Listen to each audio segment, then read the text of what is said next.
Good morning, students. Today we shall discuss the simple form of radar equation. This topic is mentioned in our microwave electronics MSc semester 3.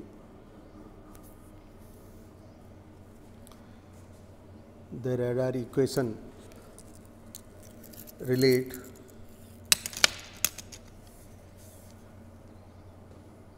the range of radar to the characteristic of the transmitter, receiver, antenna, target and environment. It is useful not just a means for determining the maximum distance from the radar to the target, but it can also serve both as a tool for understanding radar operations and as a basis for radar design. If the power of radar transmitter is denoted by PT and if an isotropic antenna is used, we are talking about the isotropic antenna, and isotropic antenna means one which antenna which radiate uniformly in all the direction. The power density, the unit of power density is watt per unit area at a distance r from the radar is equal to the transmitter power divided by the surface area 4 pi r square of an imaginary sphere of radius r. Therefore, the power density from isotropic antenna is equals to Pt by 4 pi r square, where, keep in mind please, Pt is the power of radar transmitter and 4 pi r square an imaginary sphere whose radius is r. 4 pi r square is the surface area, and I have marked this equation as y equation number 1. Radar employ directive antenna to channel or direct the radiated power Pt in some particular directions. The gain G of an antenna, let us say the gain G of an antenna is a measure of increased power radiated in the direction of the target as compared with the power that would have been radiated from a isotropic antenna. Therefore, it may be defined as the ratio of maximum radiation intensity from the subject antenna to the radiation intensity from a lossless isotropic antenna with the same power input. The radiation intensity is the power radiated per unit solid angle in a given direction. All of you must be familiar with the concept of solid angle. Solid angle is equals to ds by r square. Therefore, the power density at a target from an antenna with a transmitting gain which is G is power density from directive antenna is equals to PTG by 4 pi r square. This is equation number 2. 4 pi r square is the surface area of an imaginary sphere of radius r, while Pt is power of radar transmitted. G is gain. Therefore, power density from directive antenna is equals to PTG by 4 pi r square. So, this becomes equation number 2. Now, the target intercept a portion of the incident power and re-radiate its in various direction. Then the measure of the amount of incident power intercepted by the target and re-radiate back in the direction of radar is denoted as the radar cross section, and we represent radar cross section by sigma. So, sigma is the measure of an amount of incident power intercepted by the target and re-radiate back in the direction of radar. Therefore, power density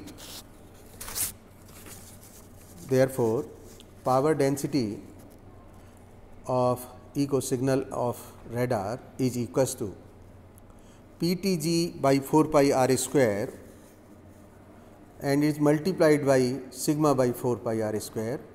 So, indirectly we are multiplying sigma by 4 pi r square to the equation number 2, and sigma is radar cross section. So, PTG by 4 pi r square, sigma by 4 pi r square, this become equation number 3. The radar cross section sigma has a unit of area. It is characteristic of a particular target and is a measure of its size as seen by radar. The radar antenna capture a portion of echo power. If the effective area of the receiving antenna is denoted by AL, the power PR received by radar is equals to PTG by 4 pi r square, sigma by 4 pi r square and AL. So, this expression become PTG A is sigma by 4 pi of square r ki power 4, and this is what I have written as equation number 4. The maximum radar range R maximum is the distance beyond which the target cannot be detected. So, it occurs when the received echo signal power PR just equal to the minimum detachable signal, which is S minimum, therefore, R maximum. So, expression for R maximum is equals to PTG AE sigma by 4 pi of square S minimum within square bracket power 1 by 4. So, this is equation number 5, and this equation number 5 is said to be the fundamental form of radar equation. This is the fundamental equation of radar. Note down that the important antenna parameter are the transmitting gain and the receiving effective area. Antenna theory give the relationship between the transmitting gain and the receiving effective area of an antenna. Therefore, the expression for gain become G is equals to 4 pi AE by lambda square. Lambda is wavelength of light, lambda is wavelength. So, G is written here as 4 pi AE by lambda square. This is equation number 6. Since radar generally use the same antenna for the transmission and reception, we use the common antenna for the both purpose, transmission purpose and reception purpose. Therefore, equation 6 can be substituted in equation number 5. Let us first substitute for AE, then for G. By this substitution, we are in receipt of two different form for R maxima.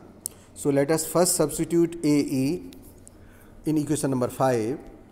So, AE, by substitution of AE, R maximum become PTG square lambda square sigma upon 4 pi of Q S minimum within bracket of power 1 by 4. And if we substitute the value of G, then R maximum become Pt AE square sigma by 4 pi lambda square S minimum square bracket power 1 by 4. So we see these are three equations for R maxima: equation number 5, equation number 7 and equation number 8. These three form of equations 5, 7 and 8 basically illustrate the need to be careful in the interception of the radar equation. For example, from equation number 7, it might be thought that the range of radar varies as square root of lambda, whereas from equation number 8, which indicate that the radar range varies as lambda power minus 1 by 2 relationship.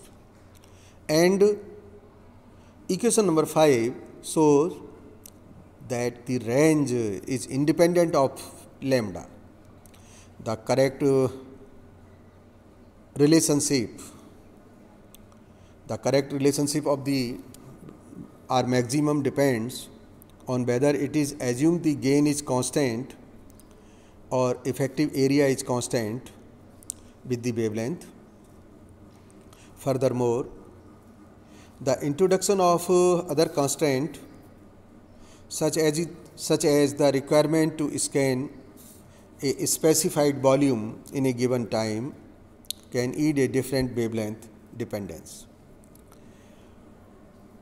The simplified version of the radar equation do not adequately describe the performance of practical radar.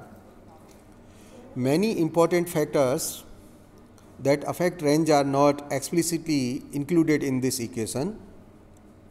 In practice, the observed maximum radar range are usually much smaller than what would be predicted by the above equation, sometime by as much as a factor of 2. There are many reasons. So there are many reasons for the failures of simple radar equation to correlate with the actual performance. This is an important topic, and this question has been asked in university exams. Tomorrow we shall discuss the block diagram of radar.